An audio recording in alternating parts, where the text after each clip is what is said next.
Alors, bonsoir à toutes, comme on souhaite que ce soit le Shana Tova, une bonne année dans l'étude de la Chassidut,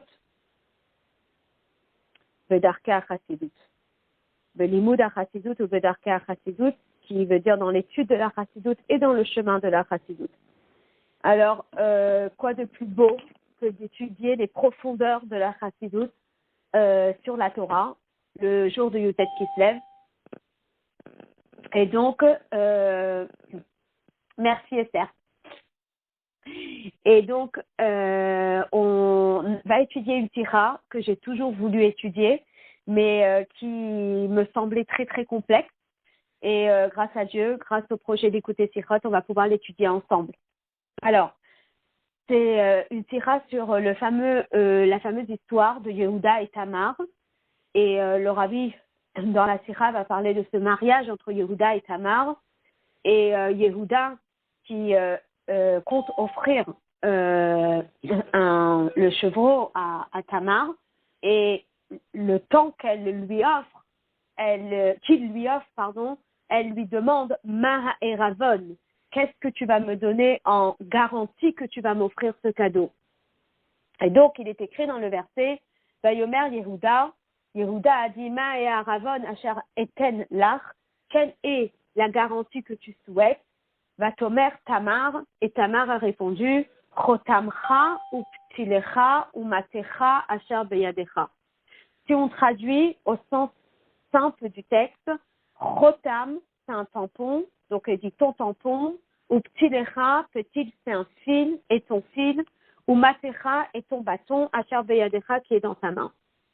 Et là, Rashi ne s'arrête pas sur les mots Chotamcha ou Ptilcha pour les traduire au sens simple du texte, mais non, il va aller regarder ce que dit le Targum et il va rapporter le Targum. Et Etik Rashi et Atevot Chotamcha ou Ptilcha, Rashi reprend les mots Chotamcha et Ptilcha, Vehevi Elkach et Lachon à Targum, et ramène le Targum pour l'expliquer en disant Isketar Veshushifach. Isketar, ça veut dire ta bague, le shushifar, et ça veut dire ton vêtement. Ça veut dire que finalement, il ne s'est pas suffi de la traduction littérale qui est chotamcha, ton tampon, mais il a traduit ton tampon par ta bague, ou ptilecha, ton fil, il a traduit ton fil par ton vêtement. Ou bière, et il explique, dehainu, c'est-à-dire, tabaat she'ata chotem ba, c'est la bague avec laquelle tu signes, le simlatecha she'ata mitkaseba, et le vêtement avec lequel tu es revêtu. Et là-dessus, évidemment, il va y avoir toute une tira de Rashi dans un premier temps, et dans un deuxième temps, il va y avoir Miyena Shel Torah, qui est les profondeurs de la Torah, la beauté de la Chassidut. Alors, le Tarikh Lehavin, dans un premier temps, on a 5 questions. La première question. Madoua Utrach Rashi le Hotsi Atevat Chotamcha Midepshuta Chotam Mamash ou le Faresh Muratzot Ketargum Unkelos Iskatar qui est Tabaat. Comment se fait-il que Rashi, il a eu besoin de faire sortir le mot Chotamcha de son sens le plus simple et le plus littéral qui est donc tampon, et il a eu besoin d'expliquer à la place qu'il s'agissait d'une bague, d'un anneau. Deuxième question. Et la même question se pose par rapport à Petil, qui veut dire un fil. À Targum, selon le Targum, eh bien, c'est pas un fil, mais c'est un vêtement. On ne retrouve pas dans le Tanakh que le mot Petil voudrait dire un vêtement.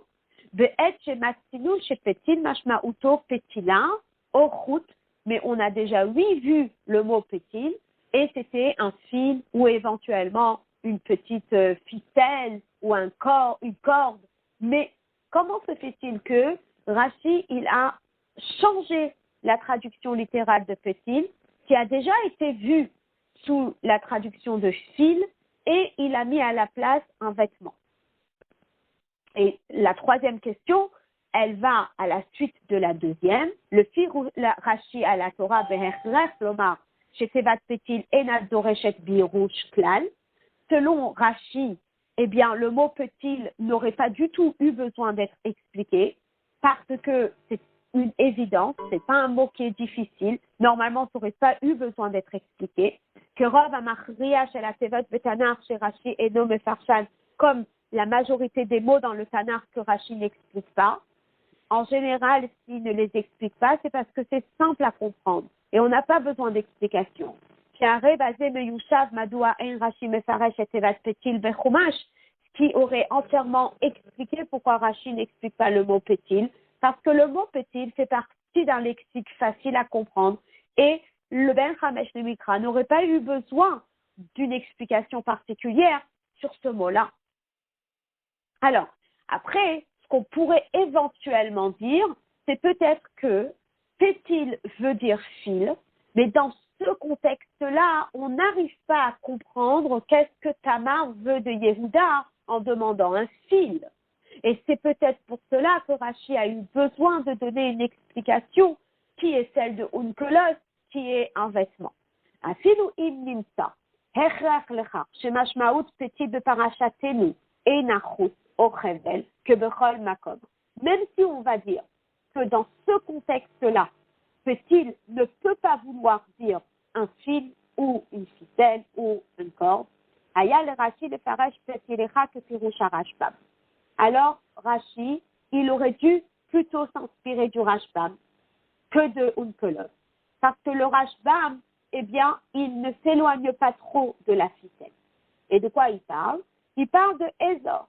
Mipnei chez Ezor, qui est Avnet, Domé le Chevel Vechut.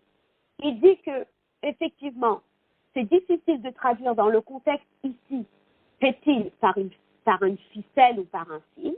Alors Rashbam, il a essayé de rester aussi proche du texte en essayant de le remettre dans le contexte et en disant que c'était comme un gartel, que c'était ce qu'on appelle une ceinture. Mais Rashi a choisi de s'éloigner encore plus du texte et de dire que c'était un vêtement.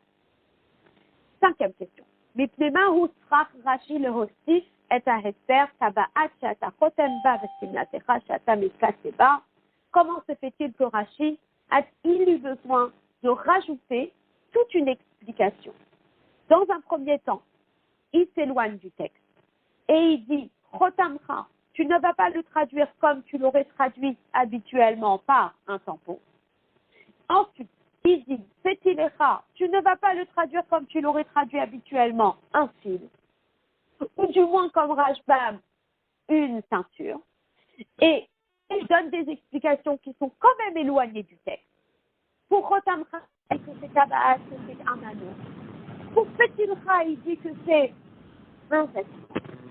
Mais il ne se suffit pas d'expliquer selon le Targum, mais maintenant il explique le lien entre le Targum et le chat.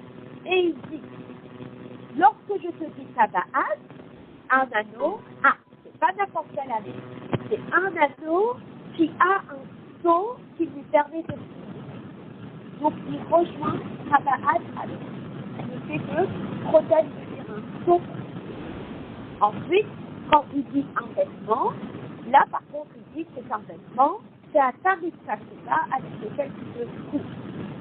Alors finalement, effectivement, il y a des métarchés qui expliquent que, étant donné que Rashi s'est éloigné du texte, alors il a eu besoin d'expliquer le lien entre l'explication qu'il ramène et le texte. Et concrètement, le Rabbi, il va mettre de côté tout ça, parce qu'il dit que même si on peut trouver une explication pourquoi est-ce que Rashi a opté pour le Targum plutôt que de rester dans le chat, ce n'est qu'une possibilité de traduction, mais on ne voit pas dans le texte, pour l'instant, l'obligation de traduire comme Rashi le fait. Et donc, le Rabbi, il va s'approfondir dans toute son explication, et il va essayer de nous montrer comment c'est obligé, en lisant le verset, que l'explication soit celle de Rashi, et ne soit pas celle que nous, on aurait donnée de base, qui est l'explication pshat. Voilà. Donc, on va laisser le texte de côté, parce que c'est une hypothèse que le Rashi met de côté. Mais on va plutôt s'attarder sur l'explication telle qu'elle est réellement, et surtout sur le Yéna Shel Torah, qui est un peu plus complexe, donc j'aimerais bien lui consacrer un peu plus de temps. Alors, Gimel. D'avis basé, voici l'explication de cela. Herrech Rashi shechotamcha ena eno kipshuto. L'obligation de Rashi, que on ne peut pas traduire chotamcha comme le sens simple qui voudrait dire un tampon. Ou bitochet à paracha, c'est parce que Rashi, il a regardé le contexte de la paracha. Donc ici, il n'y a pas que les mots qui jouent un rôle important, mais il y a aussi le contexte qu'on ne peut pas négliger. Alors, c'est quoi le contexte? Le contexte de notre paracha est le suivant. Halichat Yehuda, les Timna. Yehuda, il va à Timna. Excusez-moi. Alors, Yehuda, il va à Timna. Pour faire quoi? La gousse sono pour faire pondre son troupeau. Avoda chez Ena Doreshet Kol Shimush Bechotem. Donc finalement, il part avec ce dont il a besoin pour faire pondre son troupeau. Donc s'il vous dit qu'il a avec lui une petite chèvre, c'est logique. Mais s'il vous dit qu'il a avec lui son ordinateur, vous allez dire non, c'est pas logique. Il n'a pas besoin de son ordinateur pour aller faire pondre son troupeau. Donc, quelque part, excusez-moi, c'est logique que s'il va pour faire pondre son troupeau, il n'est pas sur lui son chotem, il n'est pas sur lui son tampon. Parce que c'est une avoda. She'ena doreshet kol shimush bechotem. C'est une avoda qui ne nécessite pas l'utilisation d'un tampon. Velachen, cacher les faresh, chotamcha kipshuto. Et c'est vu le contexte de l'histoire dans laquelle ça s'est passé, qu'on ne peut pas dire que chotem, ici, c'est un tampon. Sheken, al pi pshat, selon le pshat, lama lo li Yehuda, la set imo et a chotem de l'otzorer. Pourquoi est-ce que Yehuda, il aurait pris avec lui un tampon s'il n'en a pas besoin? Deuxièmement, mais là le tamar, chez Yehuda, n'ose être tamo imo. Ad chez biksha mimenu bepashtut ou que davar rishon chez itana chotamo. Et deuxièmement, vu le contexte, s'il s'agissait d'un tampon, ça aurait été quelque chose qu'il aurait dans sa poche. C'est pas quelque chose qui aurait été visible. Et comment est-ce que Tamar, elle aurait pu imaginer qu'il a un tampon avec lui alors qu'il est en train d'aller à la tonte de son troupeau? Donc, elle arrive, la première chose qu'elle lui demande pour une garantie qu'elle va recevoir son cadeau, c'est quoi? C'est un tampon. Donc, on comprend que ça ne peut pas être le tampon au sens propre du terme. Parce que numéro 1, vu l'endroit où il est en train d'aller, c'est pas du tout approprié qu'il emmène un tampon avec lui. Deuxièmement, d'où est-ce qu'elle pourrait imaginer qu'il a un tampon sur lui? Donc, il faut que ce soit quelque chose, entre guillemets, qui soit approprié et visible. La reine, c'est pour cela, Mefaresh Rashi. Rashi rapporte l'explication du Targum qui dit que quoi? Que c'était Isketar. C'est quoi Isketar? Isketar, c'est tabaat. C'est un anneau. Apparemment, à cette époque, les hommes portaient des anneaux. Sheyesh Bachotem. Et il s'avère que cet anneau, il avait un tampon. Are tabaat amunachat ala etzba hidavara ragil. Ça veut dire que cet anneau qui est au doigt, c'était quelque chose de commun. Le eize chidush shehaita beyad Yehuda tabaat be'et shehalach la gousse sono. Et c'était pas du tout étonnant qu'il ait un anneau en allant à la tonte. C'était quelque chose de normal que portaient les gens à cette époque. Et là, chez Kan Nidreshet Hasbara. Mais, La seule chose, c'est qu'on a besoin de s'approfondir là-dessus. Mouvan betashtout shebesha'a shebitsha Tamar litol eravan biyehuda. On comprend que lorsque Tamar, elle a demandé une garantie à Yehuda, Bachara la chafetzim shehem yekarim etzlo et meyuchadim lo. Elle arrive et elle veut avoir une garantie que Yehuda va lui porter ce qu'il lui a promis. Donc forcément, elle ne va pas choisir en garantie quelque chose de bénin, quelque chose de commun à tous, mais pas du tout. Elle va choisir en garantie quelque chose qui lui est cher et quelque chose qui lui est propre. Ça nous rappelle un petit peu quand on va louer des vélos à la montagne pour les enfants. Ils nous demandent une garantie. Qu'est-ce qu'on leur donne? Eh bien, on va leur donner une pièce d'identité. Maintenant, une pièce d'identité, c'est quelque chose qui est rachouf pour nous, c'est quelque chose qui nous est cher, qui est très important. C'est sûr qu'on va ramener les vélos parce que c'est sûr qu'on a besoin de notre pièce d'identité. Et notre pièce d'identité, elle est réellement propre à nous. Personne ne va venir la chercher à notre place. La même chose ici. Donc, dans un premier temps, Tamar, lorsqu'elle va lui demander quelque chose, forcément, il faut que ce soit quelque chose qu'elle voit qu'il a. Donc, si c'était un seau dans sa poche, elle n'aurait jamais imaginé qu'il avait un seau dans sa poche, et un tampon dans sa poche, et en plus de ça, elle n'est pas réellement censée savoir ce qu'il a dans sa poche. Bien. Donc, maintenant, qu'elle va choisir quelque chose qui est, entre guillemets, visible, eh bien, il va falloir que ça suive deux critères. Numéro 1, Yekarim Etzlo.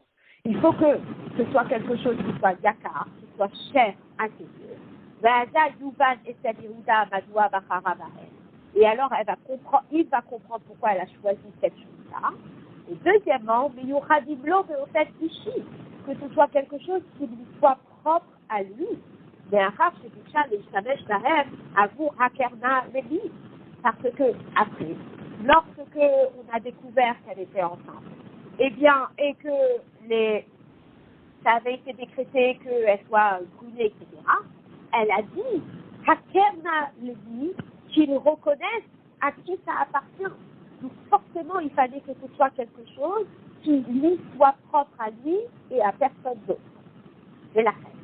Ça reste l'homme, et donc c'est pour cela qu'on est obligé de dire, je ne vais pas qu'à ça être sa femme Yehuda, que Diksha, lorsqu'elle a demandé le tampon à Yehuda, l'orip kavna, le tabaat, que tabaat. Elle n'a pas eu l'intention de demander un anneau en tant qu'anneau. Mais un rachechachebouta shetabaat ena maspika kede hasiach que Yehuda y est mouchrach la chouve de karta. Parce qu'un anneau tout sain, c'était quelque chose de trop commun et c'était quelque chose de trop pareil chez tout le monde, et c'est pas sûr que Yehuda serait revenu de chercher. Le reste est un ishit daya, et c'est pas suffisamment personnel. Donc, il fallait que ce soit un anneau qui ait quelque chose d'important et de personnel. Et là, Diksha, elle a demandé, de dot matish rashi de Rosiko Tabaat chez Asa Protesta. Et c'est pour cela que Rachid a eu besoin d'expliquer après que c'était un anneau, mais pas n'importe quel anneau. Un anneau avec lequel toi tu signes. Ça veut dire quoi avec lequel toi tu signes? Ça veut dire que c'est un anneau qui est important pour toi, et c'est celui que toi tu utilises, que personne d'autre n'utilise. C'est ton anneau qui représente qui tu es. Et Tabaat Yehuda chez Ata Chotemba ou Bevadai lo yashiren aveyadeha. Et c'est évident que cet anneau qui lui est cher, qui lui est propre, qui lui est personnel, il ne va pas le laisser trop longtemps chez elle et il va rapidement revenir le chercher. Et basé Mouvan, Gamataan, Tabaat, Kreskan, Chotamra. Alors la question qu'on va avoir, c'est comment c'est écrit que dans le verset, il est écrit Chotamra, qui est un tampon. Pourquoi il n'y a pas écrit Tabaatra, ton anneau? Alors en réalité, parce que le plus important, ce n'est pas l'anneau ici. Le plus important, c'est le tampon de cet anneau. מפני שדווקא על ידי תיבת חותם רב מובנת כוונת תמר כשביקשה מיהודה את הבתו. Parce que c'est spécialement par le mot chotam ra qu'on a compris quelle était la kavana, quelle était l'intention de Tamar lorsqu'elle a demandé un anneau. Elle n'a pas demandé juste un anneau, elle a demandé un anneau qui est spécifique à Yehuda. Mais si on reste dans cette logique-là, de voir Gamata'am, chez nous, Ayarashi, Yacholomar, chez Hakan, et nous. Maintenant, on va pouvoir comprendre pourquoi est-ce que Rashi n'a pas opté pour l'explication de Ptilcha du Rashbam. Qu'est-ce qu'il avait dit le Rashbam? Le Rashbam, il avait dit que Ptilcha, c'était une ceinture. Pourquoi est-ce qu'il n'a pas opté pour cette explication? Chacun les a une cause Rashi. Au Shaïkout Ishit de Yehuda. Parce qu'une ceinture n'est pas spécialement Rashi, n'est pas spécialement importante. Et n'est pas propre à Yehuda. Donc s'il va lui laisser sa ceinture, alors il va aller s'acheter une autre ceinture. Il va aller fabriquer une autre ceinture. Il ne va pas revenir chez elle pour récupérer sa ceinture. Donc on était obligé de dire que c'était un vêtement qui lui était propre. Quelque chose qui était propre à Yehuda. Alors c'est quoi? La reine de Faresh Rashi. C'est pour cela qu'à nouveau Rashi, il va regarder Tarboum. Qu'est-ce que dit Tarboum? Tarboum dit Simlatra, c'est un vêtement. Mais attention, quel vêtement? Est-ce que c'est la chemise qu'il a sur le dos? Est-ce que c'est possible qu'elle laisse Yehuda comme ça? Non, si. Tel qu'on le voit dans un autre Mefaresh, qui est le Ramban, qui pose la question. Il dit, c'est pas possible qu'elle lui ait demandé le vêtement qu'il a sur le dos. Alors c'est quoi? Il la craint tout vêtement. Ou motif miyad. Et Rashi, il sent le besoin d'expliquer et de dire, attention, c'est un vêtement qui va répondre à ces critères-là. C'est un vêtement qui est yakar, c'est un vêtement qui lui est cher, et c'est un vêtement qui lui est propre à lui. Simlatera, c'est Asa Mitzatera. Asimla, c'est Asa Yehuda Mitzatera. C'est le vêtement que toi, Yehuda, tu te trouves avec. C'est Darkam Shelanashim Chashudim, Lilbosh Begadim Miluchadim. Parce que les personnes importantes, à part leurs vêtements quotidiens que tout le monde porte, ils avaient un vêtement qui était Miluchad, qui était spécial. Comme par exemple, on parle des vêtements de Esav, qu'il avait laissé chez sa mère. Ou bien, quand on raconte que Eliezer, il avait donné des vêtements à Rivka. Ce sont des vêtements qu'on donne à des personnes non honorables. C'est Gam Yehuda, le Bnei Chashivuto, qui est au Torah Gadol chez Mishmati. Et même Yehuda, parce qu'il était le plus rachou des 10. La vache, il portait un vêtement spécial. Mais la reine Aïda-Kamar Bessoukra, chez Bedada, Yashou Yehuda, la Kachatim, la dos.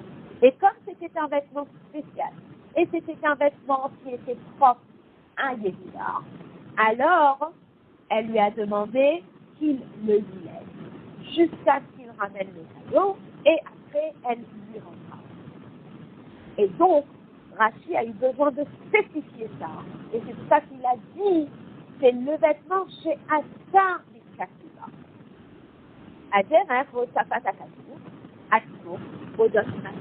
Et la même chose avec la troisième chose qu'elle a demandé. Elle a demandé son bâton. Mais elle n'a pas demandé son bâton qui vient de prendre dans la rue, dans le champ, que n'importe qui peut récupérer. Non, chez Zéhou, Asher, Beyadecha, c'est ton bâton à toi. C'est celui qui est important pour toi et c'est celui qui est propre à toi. C'est Kavana le Hatish.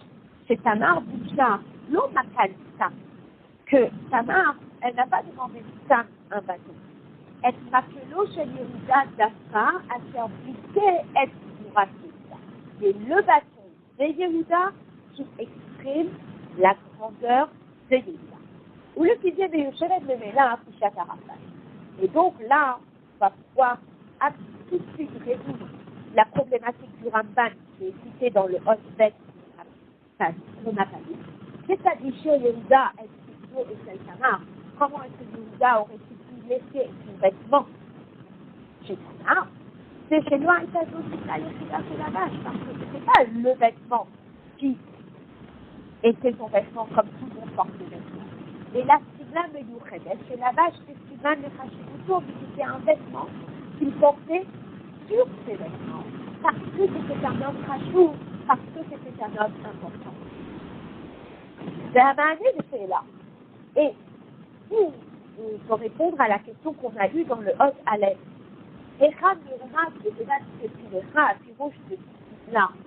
comment est-ce que dans le mot Petilra, on peut retrouver une allusion à un vêtement?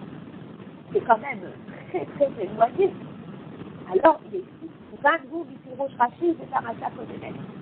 Ça, on va pouvoir le comprendre d'une explication que Rashi avait donnée dans la parashat précédente. À la passage sur le verset Naphtali Elohim Niftalti.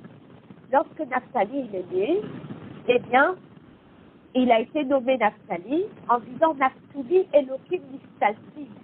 J'ai été lié, j'ai été uni.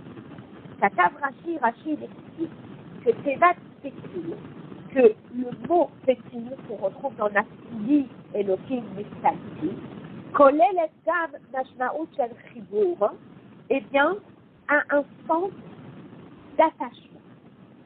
Que le mot pétil n'est pas juste le sens de fil, mais pétil veut aussi dire chibour, qui veut dire un attachement.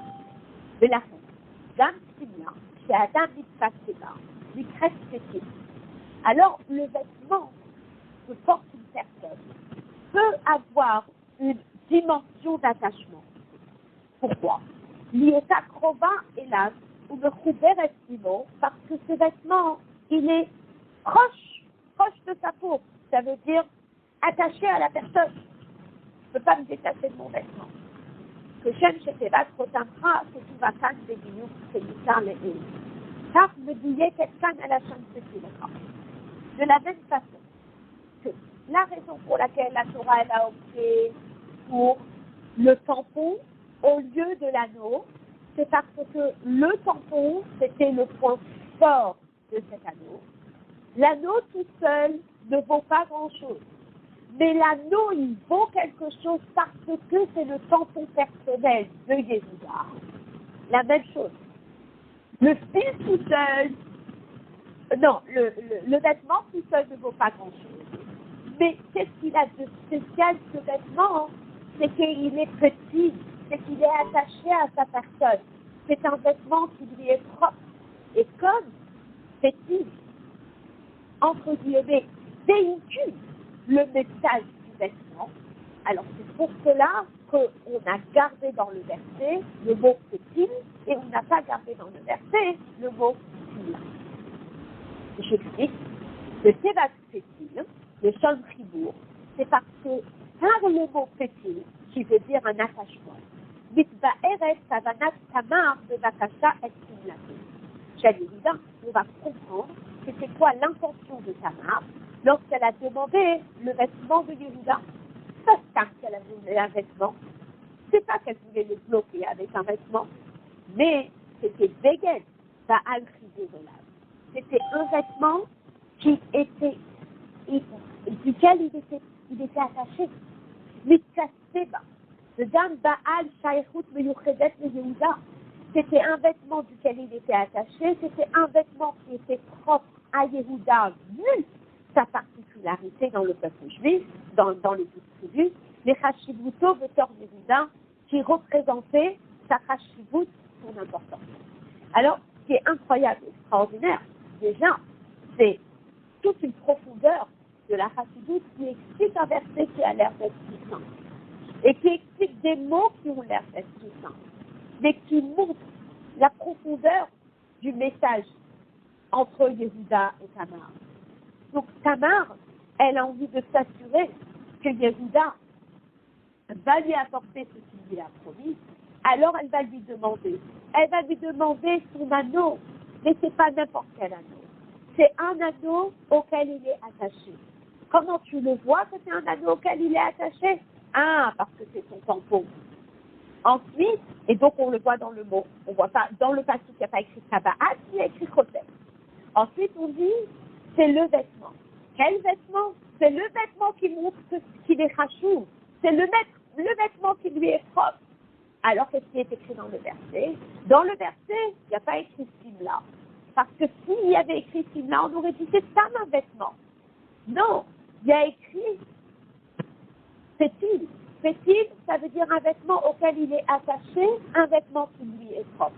Et donc, maintenant, on peut finalement comprendre que ces mots qui ont été choisis dans le passage, c'est pas fortuit. C'est parce qu'il y avait un message qui était très fort dans ce que Tamar, elle attendait de la part de Yehuda. Ça, c'est l'explication que le Rabbi donne sur ce rachis. C'est tout. Ici, on termine la première partie de la Sira. Maintenant, le Rabbi, il va aller bien plus loin et il va donner une explication bien plus profonde sur toute cette dimension de Tabaat She'ata Chotem-Ba et Simla She'ata Mitkaseh-Ba, sur ces choses-là que Yehuda et Tamar, que Yehuda a laissé à Tamar. Alors, on est au Hot-Vav et on est à la page 4. Est-ce que ça grésille tout le temps? Est-ce qu'on entend mal? Ça donne quoi là? Vous entendez mal? Ok. Et vous entendez comment là? Est-ce que vous entendez ou pas?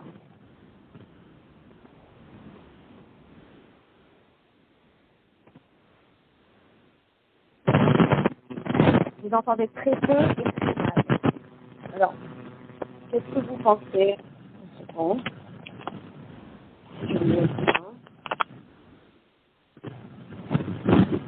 Je me demande, il y a la mousse qui a sauté, je me demande si ça fait une différence. Je vais aller la chercher, vous allez me dire si vous entendez mieux avec la mousse, et sinon j'enlève le micro. Non, normalement, j'ai pas besoin d'écouteurs.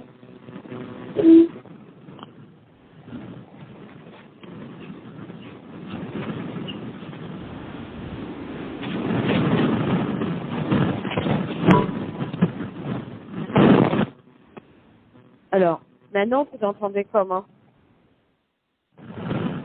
Allô? Alors, là, ça donne quoi? Est-ce que vous entendez mieux? C'est mieux, là, comme ça? Oui? Alors, à ce moment-là, ce qui a certainement dû se passer, c'est peut-être qu'il y avait pas la mousse. Bon, alors, j'espère à ce moment-là, on va devoir peut-être effacer cette partie. Alors, ce que je vous propose, c'est de faire juste un mini récapitulatif pour les personnes qui ont eu du mal à comprendre jusque-là. Et puis après, on va passer dans la deuxième partie de la Sira, qui est Yena Shel Torah. D'accord?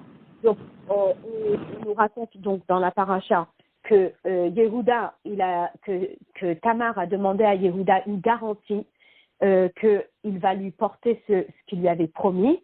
Et donc, en garantie, il lui a demandé Chotamcha, qui est à la base ton tampon, un seau, un tampon, et Uptilcha, et à la base, c'est un fil, d'accord? Et à part ça, Matecha est ton bâton. Et Rashi, qui ne se suffit pas de la traduction littérale, qui est un tampon et un fil et un bâton, mais qui va chercher l'explication du Targum. Et le Targum qui va dire, Chotamcha, c'est une bague, Uptilcha, et c'est un vêtement. Et il explique le lien. Et il dit que la bague, c'est la bague avec laquelle tu signes, et le vêtement, c'est le vêtement avec lequel tu es habillé. Et là-dessus, le rabbi rentre dans toute une explication en disant que, en fin de compte, ce qui est écrit dans le verset, c'est le sens profond de ce que Tamar demande à Yehuda. Ça veut dire que Tamar veut s'assurer que Yehuda va venir lui porter ce qu'il lui a promis. Et donc, elle va lui demander deux choses. Numéro un, des choses qui sont importantes, qui sont chachouv. Et numéro deux, des choses qui sont propres à Yehuda et à personne d'autre. D'accord? Et donc, c'est pour cela que si elle lui demandait juste une bague, alors il se serait dit, ok, je peux aller acheter une autre bague, une bague ailleurs. Pourquoi j'ai besoin de retourner chercher la bague? Alors on dit non, c'est la bague qui est chotamcha, c'est la bague que tu utilises pour signer. Donc c'est une bague qui est chashouva, c'est une bague qui est importante et c'est une bague qui est propre à toi, Yehuda. Personne d'autre n'a cette bague. Et donc c'est une garantie pour elle qui va revenir. Ensuite, la deuxième chose, c'est le vêtement. Quel vêtement est-ce qu'elle va lui demander? Alors, dans le verset, il y a écrit juste que c'est un fil. Mais le Targum dit non, que c'était un vêtement. Mais ce vêtement, c'est pas Stam un vêtement. Alors, il a laissé son pull. Alors, il va aller acheter un autre pull. Et c'est tout, point à la ligne. Pourquoi il retournerait chez elle pour aller chercher le pull? Alors, on dit que non, c'était un vêtement qui était petit. Petit, l'explication, ça vient du mot de Naphtali, qui veut dire chibour. C'était un vêtement auquel il était attaché. Qu'est-ce qui l'attachait à ce vêtement? Est-ce que c'est possible que ce soit la chemise qu'il avait sur le dos? On dit non, c'est pas possible. Alors c'était un vêtement supplémentaire qu'il portait parce qu'il était Yehuda, le chashouv de toutes les tribus. Et donc, c'est évident que comme c'était un vêtement qui lui était important et qui lui était propre, alors c'est sûr qu'il va revenir pour ce vêtement. Et la même chose pour le bâton. C'est pas n'importe quel bâton, mais c'est le bâton Asher Beyadecha qui était dans ta main. Voilà. Là, j'ai fait récapitulatif. Comme ça, et si vous n'avez pas bien entendu jusque-là, ça va être plus facile pour vous. Est-ce que là, c'est bon?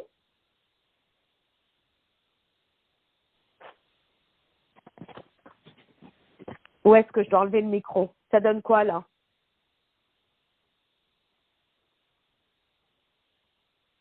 Bon, je garde mon téléphone à côté de moi. Si vous entendez pas bien, vous me dites et j'enlève le micro. Ok. Alors maintenant, on va étudier le Yenash Torah. Le Yenash Torah est extraordinaire. J'y vais doucement parce que c'est quand même assez profond.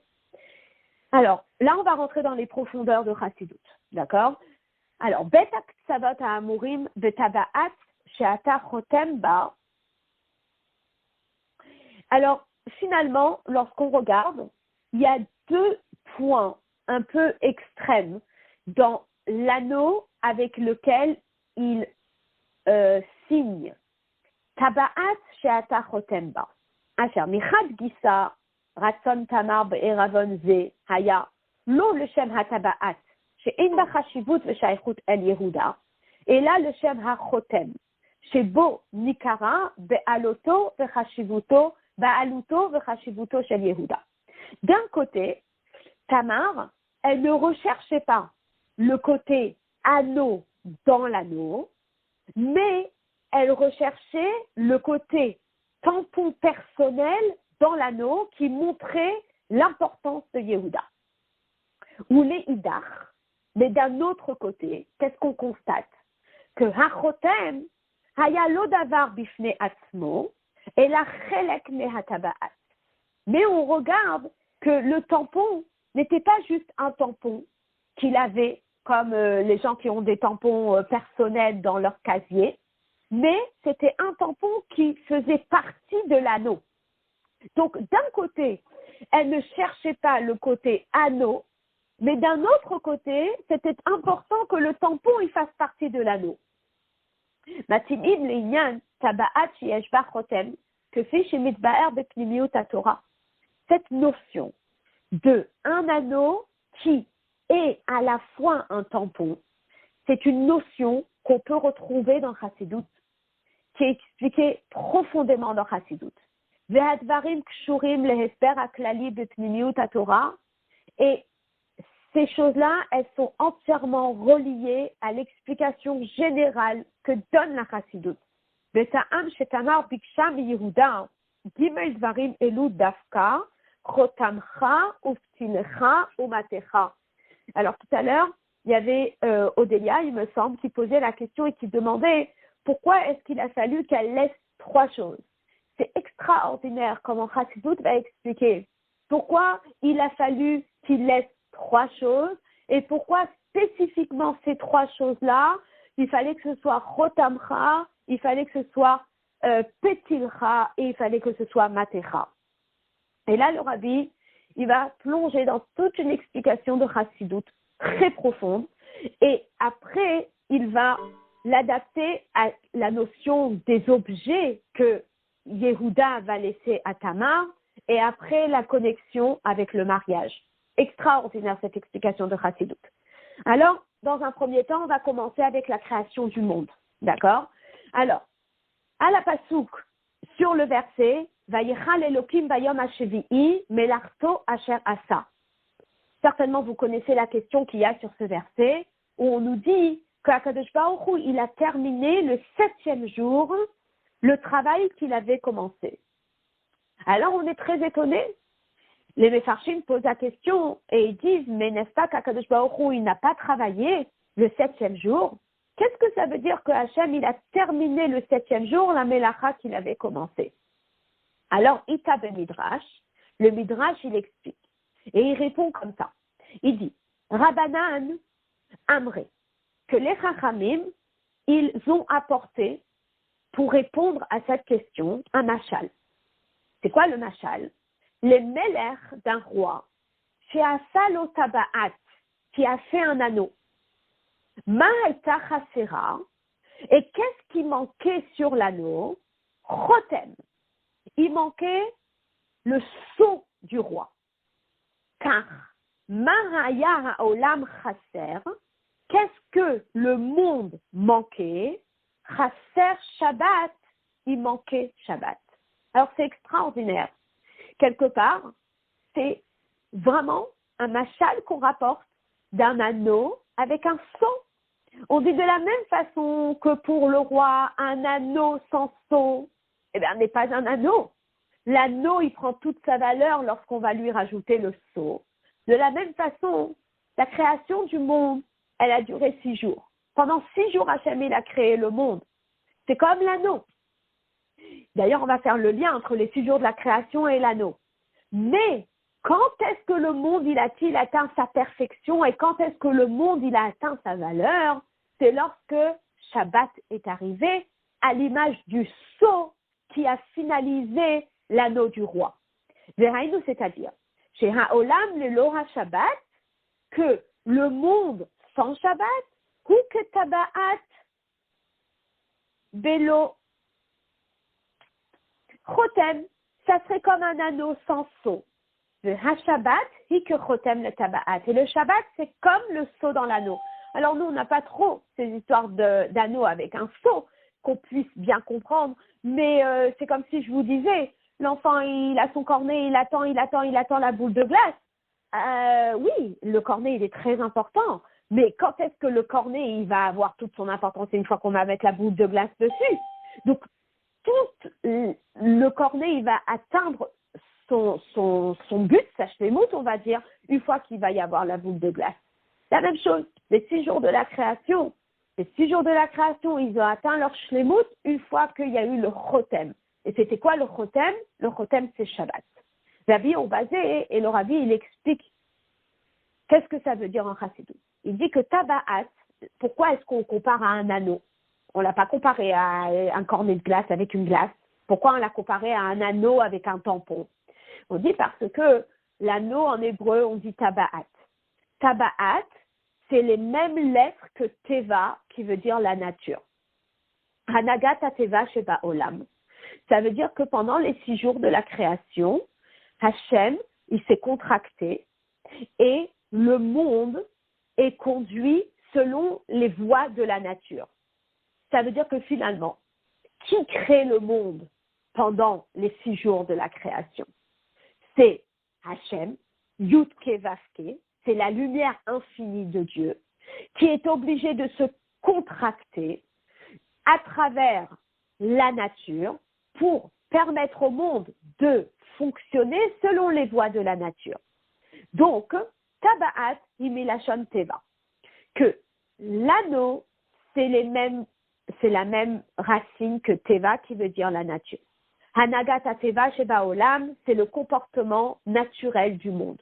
Hanagat Tiv'it, Asher Notenet Makom, Shelo Lirot, Sheyesh La Olam Baal Abayit, Shehu Shayach La Kadosh Baruch Hu. Le monde fonctionne d'une façon tellement naturelle que le médecin va dire « Oui, il fait froid, t'as attrapé froid. Oui, il fait chaud, ah, t'as pris un coup de soleil. Oui, les choses, le matin, oui, il y a le soleil qui brille. Le soir, le soleil, il se couche. » La nature du monde. De façon à ce que Dieu préserve, on puisse avoir l'impression que Ein Balabait la Berazo, que Akadosh Baruch Hu, c'est pas lui qui dirige le monde. Shabbat, c'est quoi? Shabbat, c'est Chotem. Shabbat, c'est le sceau. Edout, veut Zecher, le Maaseh Bereshit. Le Shabbat, il vient témoigner que Hachem, il a créé le monde. Qu'il y a un Balabait la Berazo, qu'il y a quelqu'un qui est en train de créer le monde. Akadosh Baruch Hu, il crée le monde. Ou Belachan Sefer HaChinuch, tel que le Sefer HaChinuch utilise l'expression, Shehi Kovaat, que Shabbat, ça fixe, Velevavenu dans notre cœur, et Munat Chidush HaOlam, la foi que le monde, il est recréé à chaque instant. Ou même Ela Yod'im Anu, Gam, Shehaolam Mitchadesh Bechol Yom Tamid, que Fiche Mevaer Avenu Azaken Be'arucha, tel que l'Admor Azaken, il explique dans Sha'ar HaYichud Ve'emuna, que le monde, il est recréé à chaque instant. Mais, où est le saut dans le sens, quand est-ce que c'est tamponné cette notion que Hachem, il a créé le monde, qu'Hachem, il crée le monde à chaque instant, c'est quelque chose qui ne se voit peut-être pas de façon visible les 6 jours de la semaine, mais qui se confirme de façon visible le jour du Shabbat. Et du jour du Shabbat, on comprend pour les 6 jours de la semaine. Comment peut-on expliquer cette notion-là dans les noms de Dieu? Donc, je l'ai expliqué oralement tout à l'heure, et là, on va revenir dessus sur le texte. Shem Elohim de Gematria Hateva, tel que vous savez que le nom de Dieu Elohim, eh bien, c'est la même valeur numérique que Hateva qui veut dire la nature. Le Shem Havaye, par contre, le nom de Dieu qu'on appelle Yud, Ke, Vav, Ke, Inyano Haya, Hove Veiye Keechad, c'est Dieu qui était, qui est et qui sera en une seule dimension, dans le sens que c'est la notion de Dieu tel qu'il est dans son essence avant de se contracter dans le monde. Chotem Hu, Hagilouy de Shem Havaye. Le tampon, c'est qui est Dieu vraiment. C'est pas Dieu tel qu'il est contracté, mais le tampon, c'est qui est Dieu vraiment. Donc, les 6 jours de la création, c'est Dieu tel qu'il est contracté. Le 7e jour, qui est le jour du Shabbat, c'est Emet. C'est Dieu qui est vraiment. C'est la lumière de Ein Sof. C'est la lumière illimitée qui brille le jour du Shabbat. Le jour du Shabbat, c'est une Kedusha spéciale.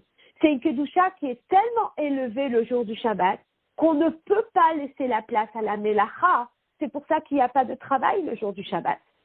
Donc, lorsque la lumière de Dieu, elle brille dans toute son essence, dans tout son éclat le jour du Shabbat, c'est une hanaga, c'est un comportement qui n'est pas selon les lois de la nature, mais c'est un comportement qui est quoi? Qui est nissi, c'est un comportement qui est miraculeux. Comme on nous dit, Havayehu shoresh ha'hanaga nissit, que cette lumière infinie de Dieu, c'est la source de tous les miracles. Asher be'hanaga nissit ba'ali debitouy emet havaye, parce que lorsqu'il y a un miracle, c'est une lumière infinie de Dieu. Emet, c'est l'essence de Dieu qui brille. Venir venikar, begilouy, shakadosh baruch hu le malam et haolam le gamre. Lorsqu'il y a un miracle, les gens, ils sont capables de pointer du doigt et de dire, il y a un Dieu sur terre. C'est la lumière infinie de Dieu qui est dévoilée aux yeux de tous. Et ça, c'est un miracle. Et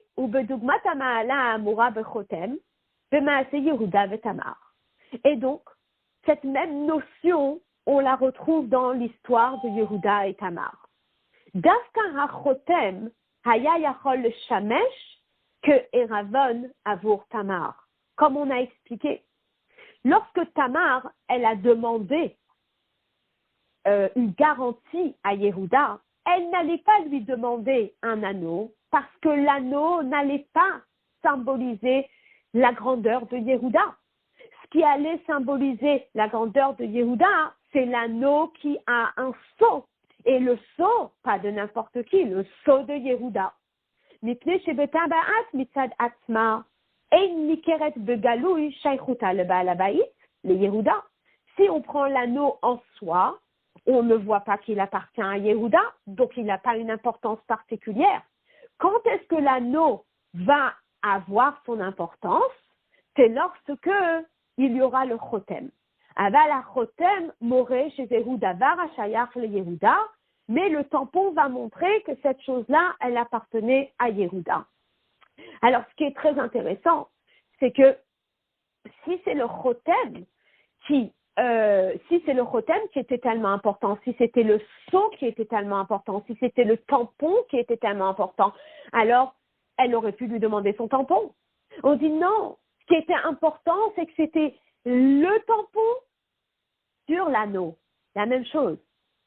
Ce qui est important, c'est pas le jour du Shabbat. Ce qui est important, c'est que grâce au Shabbat, on arrive à comprendre la grandeur des 6 jours de la semaine.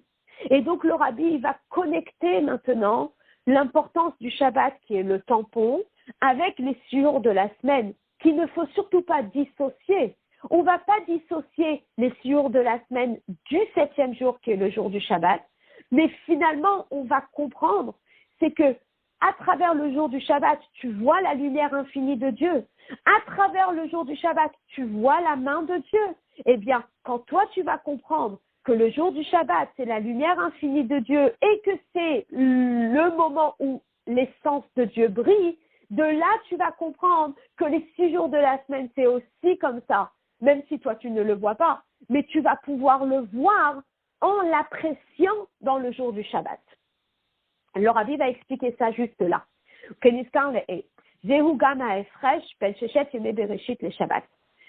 la différence qu'on peut retrouver entre les 6 jours de la semaine et Shabbat.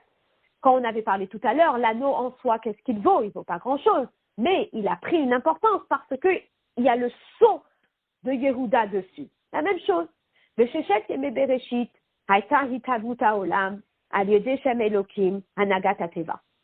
6 jours de la création du monde, c'est le monde qui est créé avec la lumière de Dieu, qui s'est contracté et qui a laissé la nature diriger le monde. Maintenant, est-ce que c'est possible que la nature elle dirige le monde? C'est pas possible. C'est évident que c'est la lumière infinie de Dieu qui dirige le monde. Mais cette lumière infinie de Dieu qui dirige le monde, mais elle utilise un filtre. Et c'est quoi le filtre? Le filtre, c'est Elohim.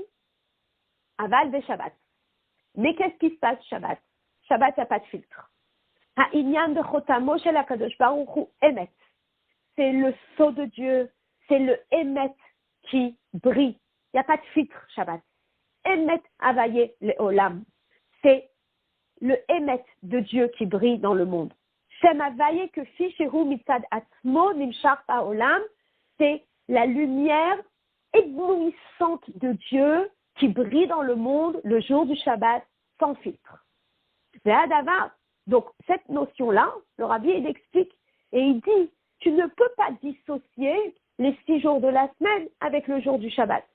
Toi, tu penses que les 6 jours de la semaine, c'est Elohim qui fait exister le monde et que le jour du Shabbat, c'est Havayé qui fait exister le monde, que les jours de la semaine, c'est une lumière contractée de Dieu qui fait exister le monde et que Shabbat, c'est une lumière infinie qui fait exister le monde. Alors, le Rabbi te dit que non. Il te dit que de la même façon que la bague et le sceau, c'est une même chose, eh bien, de la même façon, les 6 jours de la création et le 7e jour, c'est une même chose, c'est que le 7e jour, c'est le chotem, c'est le sceau de cet anneau. Ça veut dire que on va prendre conscience que lorsqu'on voit la lumière infinie de Dieu le jour du Shabbat, on prend conscience que même celle qui a créé le monde pendant les 6 autres jours, c'est aussi la lumière infinie de Dieu. La seule chose, c'est quoi? C'est qu'il y a eu un filtre. Et ce filtre, c'est Elohim. À partir de là, le rabbi, il va aller un peu plus loin. Et il va expliquer une notion qu'on a déjà expliquée ensemble, étudiée ensemble, lorsqu'on a parlé de cette mitzvah de Kisui Rosh, de l'importance de se couvrir les cheveux, al-pi Chassidut. Lorsque on a étudié cette notion de Kisui Rosh, c'était incroyable, où le rabbi, il expliquait cette notion de Sfirot. Donc, c'était inspiré du Mahamar il me semble que ça s'appelle Tiglarat, qui est la notion des différents cas de figure, on coupe les cheveux et on ne coupe pas les cheveux, etc. Et dans ce Mahamar, on explique toute la notion des sphirotes. Alors, dans les sphirotes, il y a 10 sphirotes, mais on ne va pas parler des 3 premières qui sont les sphirotes, les attributs de Dieu intellectuels. On va parler des attributs de Dieu qui sont les sentiments. Donc, dans les sentiments, je vais les citer. Il y a Chesed, il y a Gvura, il y a Tiferet, il y a Netzach, il y a Hod, Yesod et Malchut. Et en Chassidut, on fait la distinction entre les 6 premières, qu'on appelle Zayin, Aleph, et la dernière qu'on appelle Malchut. Et pourquoi est-ce qu'on fait la différence entre les 6 premières et la dernière? Alors, on explique parce que Akadosh Baruch Hu, il a contracté sa lumière dans les 6 sphirotes. Il a contracté sa lumière dans les 6 attributs. Donc, Chesed, Gvura, Tiferet, Netzach, Hod, Yesod, Malchut. Mais maintenant, pour passer au monde d'après, il a fallu qu'il y ait un filtre qui puisse prendre cette lumière des 6 sphirotes et lui permettre de descendre dans le monde inférieur. Ça veut dire que pour que les midot, pour que les attributs de Dieu puissent passer d'un monde à un autre monde, eh bien, quelque part, alors moi j'appelle ça, il faut un mixeur, ou bien il faut un filtre, ou bien il faut un tuyau qui permette à ce que les attributs de Dieu qui sont à un niveau X puissent descendre à un niveau inférieur. Et pour qu'ils puissent descendre à un niveau inférieur, il faut qu'il y ait une mida qui va faire, entre guillemets, cet ascenseur et qui va lui permettre de descendre au niveau inférieur. Comment s'appelle cette mida qui va permettre à la lumière d'un monde de descendre à un autre monde, à la lumière d'un monde de se contracter et descendre dans un autre monde et créer un autre monde? Cette mida, elle s'appelle Malchut. Donc, on explique que dans l'être humain, on va en parler tout à l'heure, dans l'être humain, eh bien, il y a les midot qu'on appelle les midot masculines, il y a la mida qu'on appelle la mida féminine, et les midot masculines, c'est les 6 premières, et la mida féminine, c'est Malchut, c'est la 7e, c'est la femme qui permet de véhiculer les midot de l'homme et de permettre la création d'un nouveau monde qui est la naissance d'un enfant. Donc, le rabbi, dans cette sira, il va revenir sur cette notion-là. On va la lire doucement, mais elle est très, très, très intéressante, comment le rabbi va expliquer cette même notion dont on a parlé, qu'il y a les midot qui sont très élevés et qu'il faut la sphira de Malchut pour que ces midot qui sont très élevés puissent descendre de niveau et intégrer le monde inférieur. Alors, j'y vais lentement, je suis aux 2 dernières lignes de la page 5. Ve'hadavar matim gam le chiluk ben chotem de tabaat besfirot.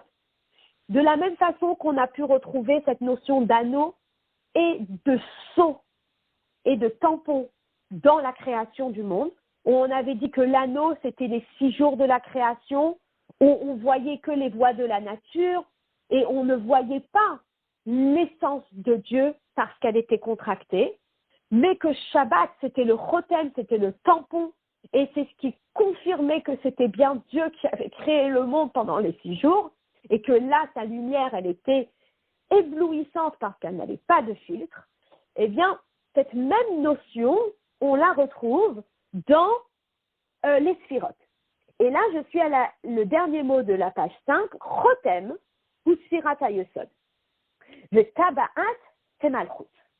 Alors, Chotem, lorsqu'on parle de ce tampon, le tampon qui fait référence à une lumière éblouissante de Dieu, ça fait référence aux midotes qui sont éblouissantes, les midotes qui brillent dans un monde et qui ne peuvent pas encore descendre de monde.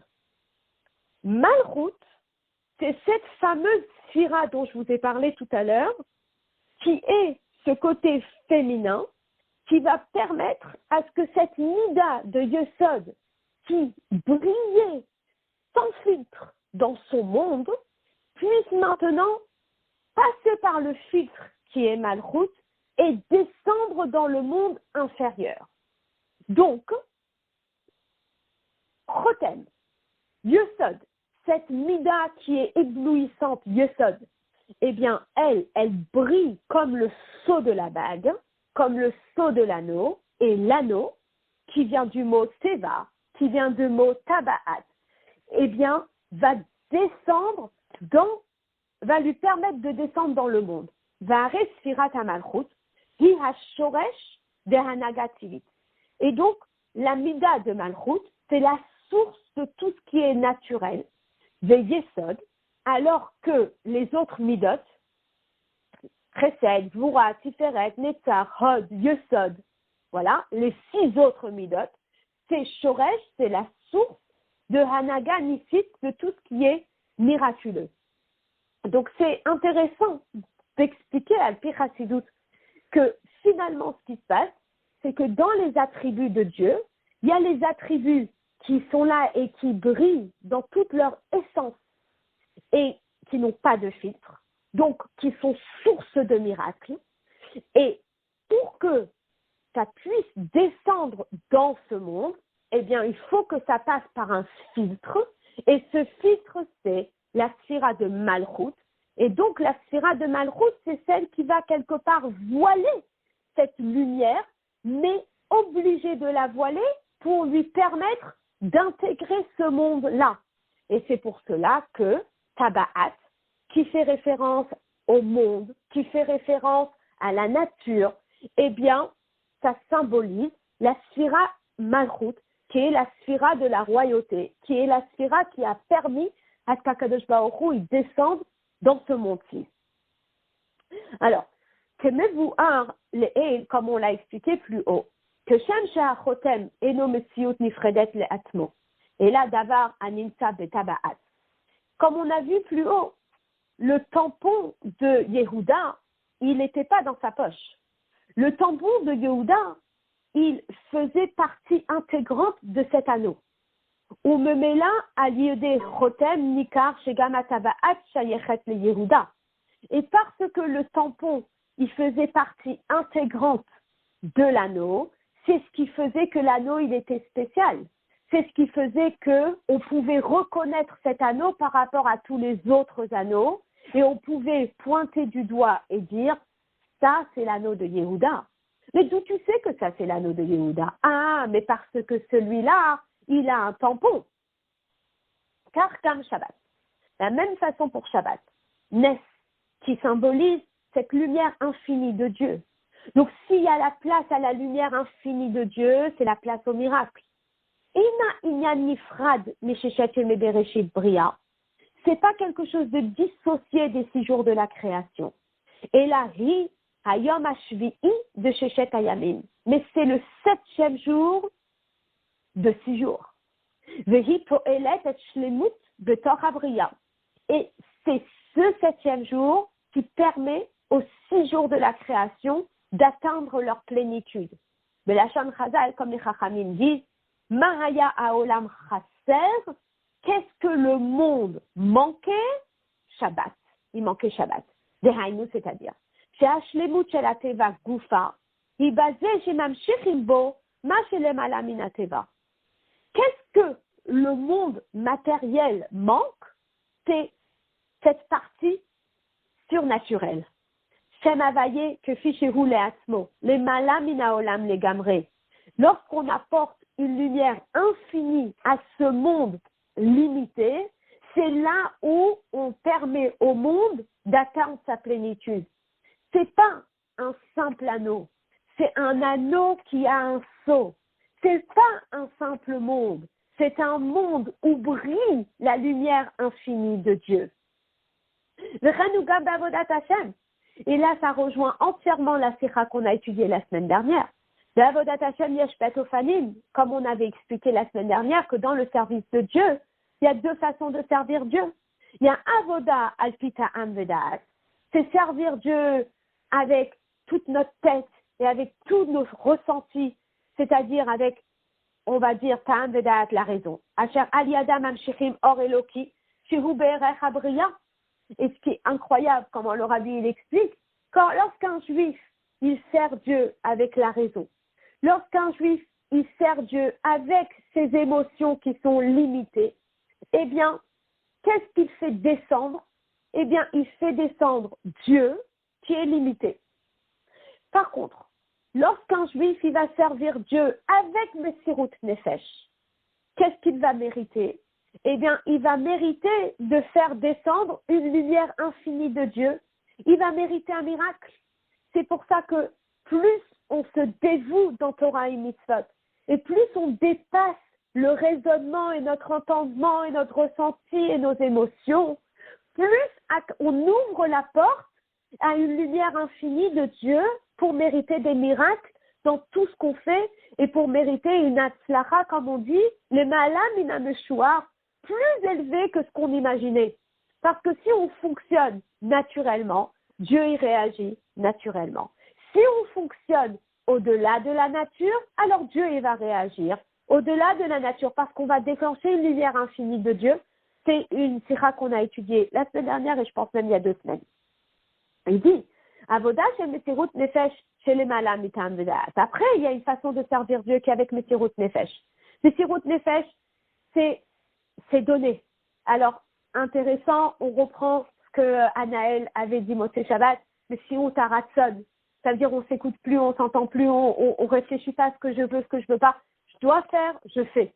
Asher Aliada, et que lorsqu'on se comporte de cette façon-là, Nimshar Or Eloki chez les Malam et Habria, on va faire descendre une lumière de Dieu qui est infinie, qui est au-delà du filtre, au-delà de la création. Asher Ba, l'idée Bitul Behanagan ici, qui s'exprime à travers le miracle. Ushlemuta Avoda, et l'avoda ultime, c'est laquelle? Shalpita Amvedaat, Hidafka Kachar Hichadura, Gambe Avodata Mesirut Nefesh, et les Malamita Amvedaat, c'est que dans ta avoda du quotidien, qui est selon les voies de la nature et selon la raison, etc., eh bien, on arrive à y imprégner notre Mesirut Nefesh, notre dévouement inconditionnel pour Akadosh Baruch Hu. Abiyoranal, toute cette explication, Beinyan Chotem Vetabaat, qu'on a donné en rapport avec l'anneau qui représente les 6 jours de la création, Chotem, qui représente le tampon, et que le tampon, ça montre la vraie face de l'anneau. La même chose par rapport au Sphirot. Chez Zéhou Achibour, que c'est le lien entre ce qui est au-delà de la nature, les 6 midot, dont Yesod, qui est la dernière des 6 midot, le Teva et la nature qui est Malchut, Kashur imataam apnimi lazé, chez Tamar Biksha, Gimel Dvarim Elu. C'est relié avec le fait que Tamar, comme on l'avait dit tout à l'heure, elle n'a pas demandé une chose. Elle a demandé 3 choses. Qu'est-ce que Tamar elle a demandé? Elle a demandé Chotamcha, elle a demandé Ptilecha et elle a demandé Matecha. Alors rappelez-vous, Tamar, c'est la femme. La femme, c'est la mida de Malchut. La femme, c'est celle qui va permettre de véhiculer les midot qui sont au-delà de la nature et les faire descendre dans la nature. C'est celle qui va permettre de prendre quelque chose de plus élevé, le faire descendre dans la nature pour permettre la création du monde. Donc, le rabbi va expliquer qu'elle a demandé spécialement ces trois choses-là. Et Ita Bisfarim, mais c'est expliqué dans les livres. Et les livres dont on parle ici, ce sont les livres de Kabbalah. Qu'est-ce qu'il est écrit? Il est écrit chez Tamar, Hibechinat Malchut. Que Tamar, c'est le niveau de Malchut. Velachen Biksha Gimel Dvarim Elu, et c'est pour cela qu'elle a demandé ces trois choses-là. Chotamcha, Petilcha, Matecha. Et dans les livres de Kabbalah, on nous explique Shehem Keneged Gimel Sfirot, que ces trois choses-là font référence aux trois dernières Sfirot qui englobent toutes les Sfirot. Yesod, la dernière Sfira, c'est Chotamcha, comme on l'a expliqué. Netzach, c'est Ptilecha. Matecha, c'est Hod. Ubazé, Diksha Lifol Chibur, Ben Sfirot Elu, chez les Mala Meha Malchut, im Sfirat Amalchut. Lorsqu'elle a demandé ces trois choses-là, elle voulait unir les sphirotes entre guillemets masculines, les sphirotes qui étaient au-delà de la nature, les sphirotes qui brillent de façon sans filtre, illimitée. Et elle a voulu que ces sphirotes, elles, fusionnent avec la sphira de Malchut. Donc, elle va demander ces trois choses-là à Yehuda pour qu'il y ait le lien entre ces trois choses-là de Yehuda et elle-même qui est Malchut.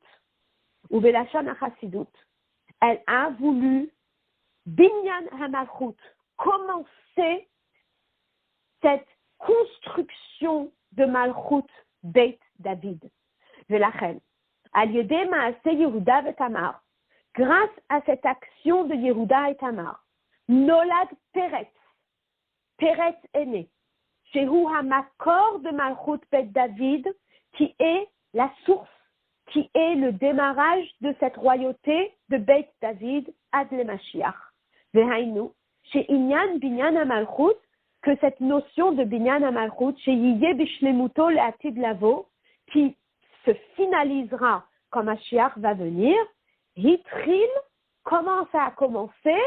Mais Yehuda et Tamar, avec cette union de Yehuda et Tamar, où Tamar, qui est la sphira de Malchut, elle a demandé à Yehuda, Hod, Yesod, Netzach, Hod, Yesod, trois éléments matériels qui font référence à une lumière infinie spirituelle, de façon à ce qu'elle puisse filtrer cette lumière et qu'elle puisse la faire descendre dans ce monde et qu'elle puisse démarrer ce Malchut Beit David dans ce monde.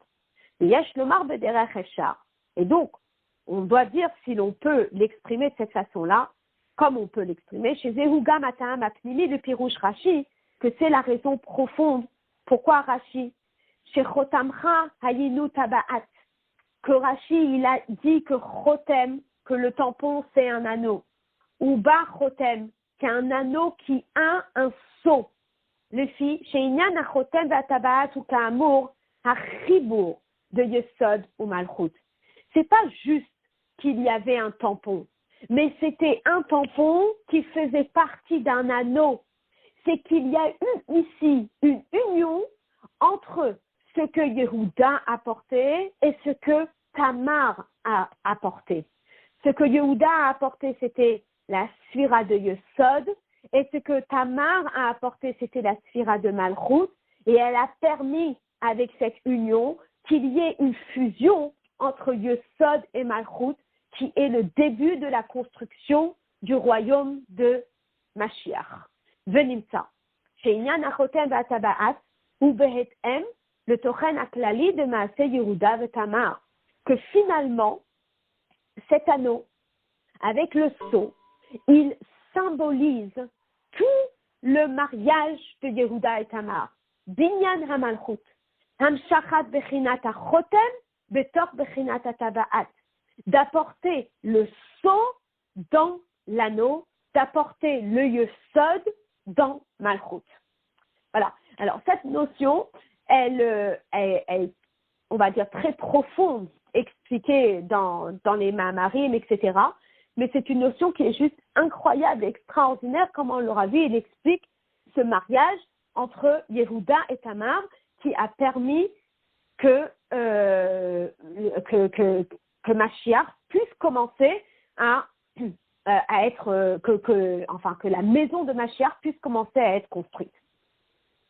On termine. Le fils de Yesh Leva Ergam, est livré Rabotenu Baalei Atosfot. Et là, on va pouvoir expliquer aussi ce que les Baalei Atosfot ont dit. Al Chotamcha chez Yehuda, Kitcha et Tamar Betabaat, Bechotem chez Notenla, les Yehugam Makor Aminhag chez Mekachim Betabaat. Que les Baalei Atosfot, ils disent, concernant cet anneau, que Yehuda, il a sanctifié Tamar avec cet anneau. Pas juste, il lui a donné un anneau comme garantie qu'il va lui porter le cadeau qu'il lui a promis, mais on nous dit que Yehuda, selon les Baalei Atosfot, Yehuda, il a sanctifié Tamar, Kitcha, les kiddushin du mariage, ça aurait pu être avec de l'argent, mais non, il a sanctifié avec Tabaat, avec un anneau. Avec l'anneau qui a un sceau dedans. Les Yehugam Makor Aminhag chez Mekachim Betabaat, et c'est d'ailleurs la source de la coutume que aujourd'hui un Khatan, il est Mekadesh et Aisha avec un anneau. Il prend un anneau et il lui met un Re'at Mekudeshet li Betabaat, so Kedat Moshe Israël. Alors, aujourd'hui, al pi halacha, la Tabaat, l'anneau, elle est toute lisse et il n'y a pas de sceau. Parce que il n'y a pas de poinçon. Parce que s'il y a un poinçon, ça peut enlever la vraie valeur de l'anneau, ou elle s'attend à une certaine valeur et ça a une autre valeur. Alors pour le faire simple, on met un anneau tout lisse. Mais Yehuda, pour sanctifier Tamar, donc ce kiddushin, ce mariage, eh bien, il a été fait à l'idée tabaat par un anneau. Et alors, on a la question, comment se fait-il que Yehuda, il a choisi de sanctifier Tamar avec un tabaat, avec un anneau, à tel point que même aujourd'hui, un khatan, il sanctifie la kala avec un tabaat, avec un anneau, et donc, du fait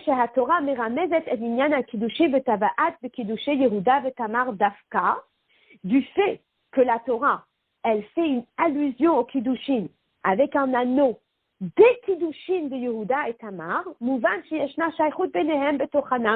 c'est parce qu'il y a un lien entre le mariage en général et le mariage de Yehuda et Tamar et l'anneau avec le sceau. Et donc le Rabbi va expliquer un petit peu c'est quoi la notion d'un mariage. La notion d'un mariage, c'est quoi? On nous dit que le jour d'un mariage, c'est un jour qui est très, très, très joyeux. Et quand on écrivait au Rabbi et on disait que, ou on écrit au Rabbi et on dit qu'on a fixé la date du mariage pour tel et tel jour, alors le Rabbi, quand il répondait et il envoyait la lettre, eh bien, il dit du fait que vous m'ayez tenu au courant de la date du mariage. Ça veut dire que cette date-là, c'est une date, ça y est, elle est écrite, que ce jour-là, il va y avoir une lumière infinie qui va briller. D'accord? Et bien, Bion Basé, le Rabbi l'explique. Yadoua, c'est connu. Chez Gilouï Koach Ha'en Sof Ba'olam Hazeh ou Be'inyan Hanisu'in. Que le jour d'un mariage, il y a une lumière infinie de Dieu qui brille dans le monde. Et cette lumière infinie de Dieu, le fait qu'elle descende dans le monde, elle va permettre à ce couple de perpétuer la notion de l'infini dans le monde, du fait qu'il va y avoir une génération et encore une génération, et même si ce n'est pas une génération physique, matérielle, c'est une génération spirituelle, toute cette notion incroyable de la notion du mariage au Binyan Adéad, qui est un édifice éternel. L'édifice éternel, c'est la perpétuité du peuple juif. Ein Sof, de façon illimitée. Haïnou, c'est-à-dire, chez Nisouyin, que la notion du mariage, c'est quoi? En bedugmat achibour de Bechinat Chotem vetabaat. Un mariage, en général, c'est réellement à l'image de cet anneau avec le sceau. Ça veut dire, l'anneau, ça symbolise le monde matériel. L'anneau, ça symbolise la lumière de Dieu qui est limitée, ça symbolise la lumière de Dieu qui est contractée, ça symbolise la nature. Le sceau, ça symbolise tout ce qui est la lumière infinie de Dieu, d'accord? Eh bien, Nisuyin, le jour du mariage, c'est là où il va y avoir une fusion entre tout ce qui est l'anneau et tout ce qui est le sceau. Hagilouï de Koach Ein Sof Ba'olam Gufa. Il va y avoir un dévoilement de la lumière infinie de Dieu dans le monde matériel. Et ça, c'est ce qui se passe le jour d'un mariage. Et on nous dit que c'est quelque chose de tellement énorme que ça emmène une immense joie. Et étant donné que Binyan HaMalchut, la vraie maison de Malchut, Shalem complète, Achibour de Ein Sof im Haolam, cette union de la lumière infinie de Dieu avec le monde, ça sera quand? Finalement, la finale, ça sera quand? Ça sera quand Mashiach va venir. Yitril, mais quand est-ce que ça a commencé? Ça a commencé Mikidouché Yehuda et Tamar. Ça a commencé avec le mariage de Yehuda et Tamar. Ça veut dire que finalement, ce qui se passe dans le monde à travers chaque mariage, c'est ce qui va nous emmener à la finalité avec Mashiach. Mais où ça a commencé? Ça a commencé avec le mariage de Yehuda et Tamar. Et dans quoi est-ce que c'est symbolisé? C'est symbolisé dans l'anneau qui est fusionné avec son sceau. Et c'est pour ça que depuis Yehuda et Tamar, comment est-ce que, jusqu'à aujourd'hui, comment est-ce qu'on sanctifie, comment est-ce que le Khatan il sanctifie la Kala aujourd'hui? Eh bien, ça va être avec un tabaat parce que ça symbolise toute la symbolique du mariage qui est d'unir l'infini avec le fini pour arriver à l'ultime union entre l'infini et le fini avec Malchut Beit David, avec la venue de Mashiach. Le Fichach, Nirmaz Ha'inyan de Kiddushin, le tabaat Bahem Dafka, et c'est pour cela que le Kiddushin, eh bien, se fait comment? Se fait avec un anneau et un sceau. Voilà. Alors, je vous souhaite une très très bonne fête de Yutet Kislev. Et puis, on a plusieurs rendez-vous cette semaine. Si Dieu veut, il y a des personnes qui se retrouveront demain soir au rendez-vous de Yutet Kislev pour femmes. Et puis, si Dieu veut, mercredi soir. Voilà, qu'on puisse se retrouver que pour des bonnes choses, pour pouvoir fêter Yutet Kislev de la plus belle façon.